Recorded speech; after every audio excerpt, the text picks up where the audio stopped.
वो ज़रूरत से ज़्यादा कमज़ोर है, वो बहुत ज़्यादा कमज़ोर है। तो उसी तरह से यहाँ पे जो क्वेश्चन दिया था आपने कि the tea is too hot, इसका मीनिंग क्या होगा?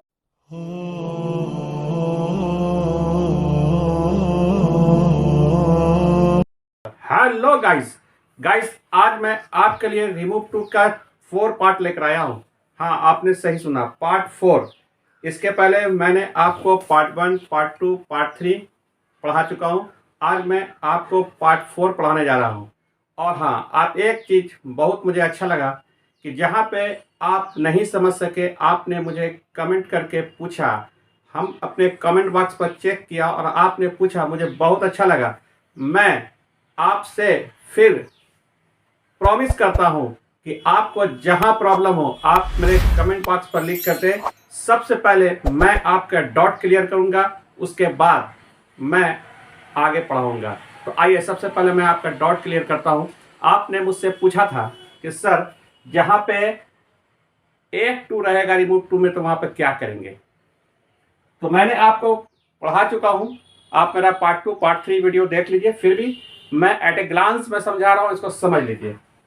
यहाँ पे इसका रूल बताते हैं कि जब एक टू रहेगा, जहाँ पे एक टू, तो इस टू को आप 100 में बदल दीजिएगा।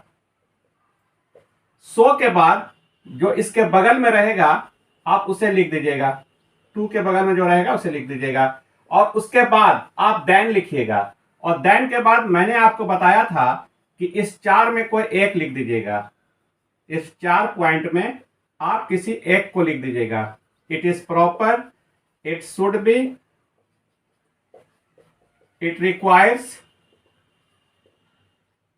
या इट इज रिक्वायर्ड। तो आपने मेरे कमेंट बॉक्स के द्वारा पूछा कि सर, मैं तो समझ गया, लेकिन एक बार आप फिर से समझा दीजिए। तो मैं फिर से समझा रहा हूं आपको, आप समझने की कोशिश कीजिए। इसके बाद तब फिर आपका डाउट क्लियर हो जाएगा। फिर मैं आगे पार्ट 4 पढ़ाऊंगा। बस कुछ नहीं है, यहां पर देख लीजिए। he इज टू वीक, ठीक है। तो आपने ये क्वेश्चन तो नहीं किया था, चलिए आपने ये क्वेश्चन किया था। ये he इज टू वीक तो मैं आपको पढ़ा चुका हूं। जो आपका क्वेश्चन था मैं वो आपको बता रहा हूं कि सर, अगर the tea is too hot रहे तो क्या करेंगे? ये आपका क्वेश्चन था कि the tea is too hot रहे तो कुछ नहीं करना है, इसमें घबराने की क्या बात है।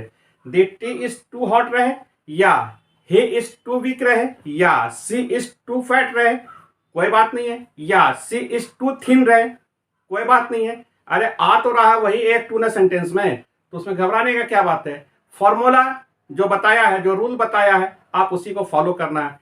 अब देखिए, आपने इसका मीनिंग पूछा था कि the tea is too hot का मीनिंग क्या होता है, तो मैंने आपको बता चुका हूं कि he इज टू वीक, वो बहुत ज्यादा कमजोर है। तो उसी तरह से यहाँ पे जो क्वेश्चन दिया था आपने कि the tea is too hot, इसका मीनिंग क्या होगा? फिर मैं कह रहा हूं, फिर समझा रहा हूं कि आप घबराइए नहीं, आप इसे रटिए नहीं, आप इसे समझिए। जैसे he इज टू वीक, वो जरूरत से ज्यादा कमजोर है, उसी तरह से the tea is too hot, चाय जरूरत से ज्यादा गर्म है। चाय जरूरत से ज्यादा गर्म है। तो आप समझ गए ना कि the tea is too hot, चाय बहुत ज्यादा गर्म है, या चाय जरूरत से ज्यादा गर्म है। तो आप अब आपको कोई परेशानी नहीं होगी। आपका डॉट, मुझे उम्मीद है कि आप क्लियर हो गया होगा। आइए मैं इसे सॉल्व करके बताता हूं। दे टे एज, रूल कहता है कि टू को 100 में बदलना है, तो 100 में बदल दीजिए। 100 के बाद कहता है कि उसके बगल वाले को लिखना है, तो बगल में क्या है? हॉट है। उसके बाद आपको क्या लगाना है? देन लगाना है। और फिर आप इसमें से किसी एक को, जो आपको इजी लगे, जो आपको आसान लगे, आप उसे चुनकर लिख दीजिए। मुझे तो चारों अच्छा लगता है, चारों आसान लगता है, चारों इजी लगता है, लेकिन लिखना तो किसी एक को है ना। तो चलिए कोई एक लिख देते हैं। ये आपका हो गया। तो मुझे उम्मीद है कि आपका डाउट क्लियर हो गया होगा। अब मैं पार्ट 4 पर आ रहा हूं। आप इसे का एट ए ग्लांस इसे देख ले, इसका स्क्रीनशॉट ले ले और इसे समझ ले।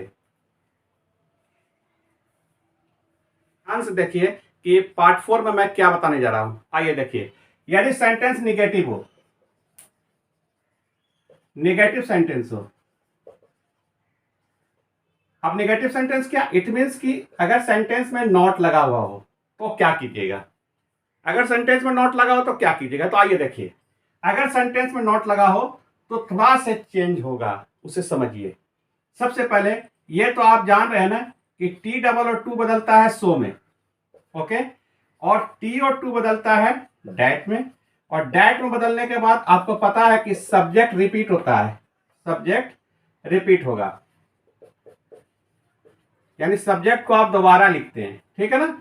और यहां पे जो आप इज एम आर को चेंज करते थे कैन नॉट में, अब यहां पर कैन नॉट में इज एम आर चेंज नहीं होगा, बल्कि इज एम आर विल में चेंज होगा। बस यही समझना है कि कल तक हम कैन नॉट में चेंज करते थे, लेकिन यहां अब इज एम आर को विल में चेंज करेंगे और सारा प्रोसेस वही रहेगा। और एक चीज का बात ध्यान में आप बैठा लीजिए, एक चीज को याद कर लीजिए, अगर सेंटेंस निगेटिव रहेगा, यानी सेंटेंस में नॉट रहेगा, तो नोट कर लीजिए कि उस सेंटेंस से नॉट को हटा देना है, नॉट को हटा देना है, नॉट को हटा देना है, नॉट का कोई जगह नहीं है। अब देखिए टी डबल टू का मीनिंग ही निगेटिव होता है, आपको मैं बताया था ना कि टी डबल टू का मीनिंग होता है निगेटिव, तो आप नॉट को हटा देना है। अब देखिए example, he is too dull not to understand it, he is too dull not to understand it, समझ गए ना। और सेंटेंस को देख के आप समझ रहे हैं ना कि सेंटेंस आपका निगेटिव है, हर हाल में निगेटिव है। क्यों? क्योंकि आपके सेंटेंस में नॉट आ रहा है ना, तो सेंटेंस आपका निगेटिव है। जब सेंटेंस आपका निगेटिव है तो मैंने आपको एक ट्रिक्स बताया कि जैसे ही देखिए कि सेंटेंस में नॉट है, वो आप माइंड को सेट कर लीजिए, उस नॉट को हटा देना है। यानी यहां पर आप इसको दिमाग में बैठा लीजिए कि नॉट नहीं है सेंटेंस में, नॉट हट गया, ठीक है। और जैसे बनाते थे आप वैसे इसको बनाइए। जैसे देखिए हे इज, ठीक है, रूल कहता है कि टी डबल टू बदलेगा किसमें, सो में, ठीक है। सो के बाद जो है उसको आप उतार दीजिए, सो डन, ओके, नॉट तो आपका हट गया। उसके बाद ये टू, एक ओ वाला टू, सिंगल ओ वाला टू किसमें बदलता है, डैट में, डैट लिख दिया। अब देखिए डैट लिखने के बाद क्या करा, सब्जेक्ट को रिपीट करना, तो सब्जेक्ट मेरा क्या है, ही लिख दिया। अब देखिए अब यहां पर ही लिखने के बाद ये आपका इज आ रहा है, तो आपको पता है ना कि इज किसमें चेंज होगा, विल में, ही विल, और जो है आप उतार दीजिए, he will understand it, okay, समझ गए ना। मुझे उम्मीद है कि आप अच्छी तरह से समझ गए होंगे और मेरे क्लास का आप एंजॉय लेते होंगे। और हाँ, आप जो पढ़ रहे हैं, आप जो सीख रहे हैं, वो ओल्ड प्रोसेस से जो सीख रहे हैं, जो आपका ओल्ड प्रोसेस है, आप उसे बक्से में बंद करके आप उसको किनारे कर दीजिए, सेट कर दीजिए, फेंक दीजिए। ये आपको मैं लेटेस्ट तरीका बता रहा हूं और इस लेटेस्ट तरीका को आप देखिए, सीखिए, समझिए और इसकी प्रैक्टिस कीजिए। हाँ, रटिए नहीं, मैं रटने नहीं बोलूंगा। तो मुझे उम्मीद है कि आप समझ गए होंगे। इसलिए आपको अगर किसी तरह का डाउट हो तो आप स्वतंत्र हैं, आप हमसे पूछ सकते हैं, आप हमारे कमेंट बॉक्स में डाल देंगे, हम देखेंगे। सबसे पहले आपका डाउट क्लियर करेंगे, उसके बाद मैं पार्ट 5 पढ़ाऊंगा और मैं बहुत जल्द आपके लिए पार्ट 5 लेकर के आ रहा हूं। और जब मैं पार्ट 5 क्लास लूंगा तो अगर आपको कोई डाउट होगा तो पहले मैं आपका डाउट क्लियर करूंगा। तो मुझे उम्मीद है कि आप समझ गए होंगे, इसलिए ज्यादा से ज्यादा शेयर कीजिए और हाँ, अपने दोस्तों के बीच में जरूर शेयर कीजिएगा, ताकि आपके साथ साथ आपके दोस्त को भी इसकी जानकारी मिले, कि आपका दोस्त ये कहे कि हाँ, आप जो शेयर किया है तो वो एक अच्छा वीडियो शेयर किया, एक अच्छे क्लास को शेयर किया, जिससे कि अगर उसे कुछ प्रॉब्लम हो, उसे कुछ दिक्कत हो, उसे इकोनॉमिकली प्रॉब्लम हो या फिनेंशियली प्रॉब्लम हो, तो हमारे वीडियो के माध्यम से वो फ्री ऑफ कॉस्ट क्लास कर सकते हैं। मैं फ्री ऑफ कॉस्ट क्लास दे रहा हूं ताकि आप लोगों को ज़्यादा से ज़्यादा सुविधा पहुंचे, और अगर आपको कुछ प्रॉब्लम है तो आपकी प्रॉब्लम दूर हो जाए और घर बैठे आप इसकी जानकारी लें और इसकी तैयारी करें। Wish you all the best, thank you.